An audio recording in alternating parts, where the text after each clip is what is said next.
Hello everyone, welcome back to my channel Rikta's kitchen. আশা করি সবাই অনেক ভালো আছেন। আজকের রেসিপি হচ্ছে মাটন কষা।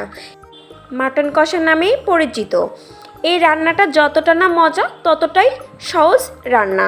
বরাবরের মতোই সহজভাবে শেয়ার করব। রেসিপিটি ভালো লাগলে চ্যানেলটি সাবস্ক্রাইব করবেন এবং ফ্রেন্ড এবং ফ্যামিলির সাথে শেয়ার করবেন। চলুন রেসিপিতে চলে যাই। এখানে আমি 1 কেজি পরিমাণে খাসির মাংস নিয়ে নিয়েছি এবং হাফ কাপ পরিমাণ পেঁয়াজ কুচি দিয়ে দিচ্ছি এবং হাফ কাপ রসুন পেস্ট দিয়ে দিচ্ছি, হাফ কাপ আদা পেস্ট দিয়ে দিচ্ছি। এরপর আমি দিয়ে দিচ্ছি হাফ টেবিল চামচ জিরা গুঁড়ো এবং ধনিয়া গুঁড়ো, দিয়ে হাফ টেবিল চামচ দিয়ে দিচ্ছি হলুদ গুঁড়ো, স্বাদ মতো লবণ দিয়ে দিচ্ছি আর পরবর্তীতে লবণ ব্যবহার করব।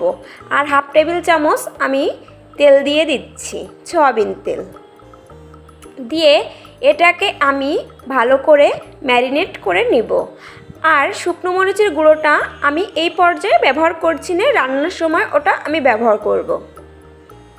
দেখতেই পারছেন আমি কিছু সময় ধরে এটাকে ম্যারিনেট করে নিয়েছি এবং 30 মিনিটের জন্য ঢাকনা দিয়ে দিচ্ছি। এরপর রান্নায় চলে এসেছি। আমি এখানে পরিমাণ মতো তেল দিয়ে দিচ্ছি আর একটা আলু সুন্দর করে কেটে নুন হলুদ দিয়ে ভালো করে ভেজে নিচ্ছি।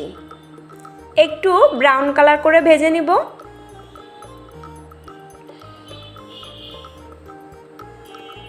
দেখতেই পাচ্ছেন আমার আলুটা অনেকটা ভাজা হয়ে এসেছে। এই পর্যায়ে আমি আলুটাকে নামিয়ে নিচ্ছি।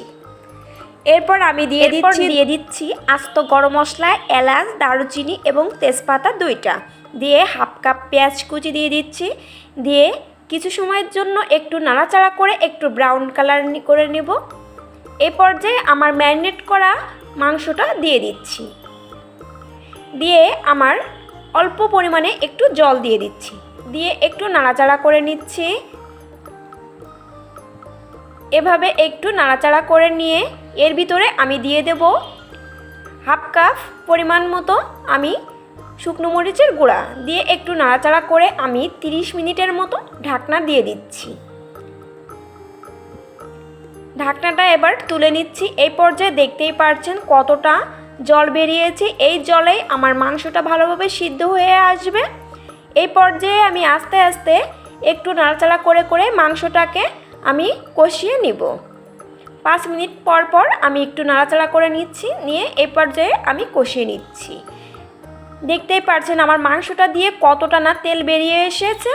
এই পর্যায়ে আমি এর ভিতরে দিয়ে দিচ্ছি 500 গ্রাম মতো জল।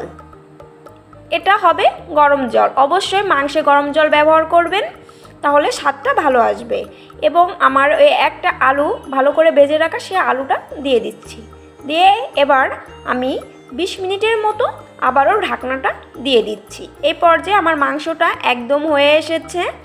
এর ভিতরে দিয়ে দিচ্ছি গরম মশলা পেস্ট দিয়ে 5 মিনিটের জন্য আমি চুলায় রেখে দিয়েছিলাম। আমার মাংসটা একদম রেডি। খুব সুন্দর এই রেসিপিটি অবশ্যই ফলো করবেন। আর আমার রেসিপিটি যদি আপনাদের ভালো লেগে থাকে অবশ্যই লাইক, কমেন্ট এবং শেয়ার করে পাশে থাকবেন। ভালো থাকবেন।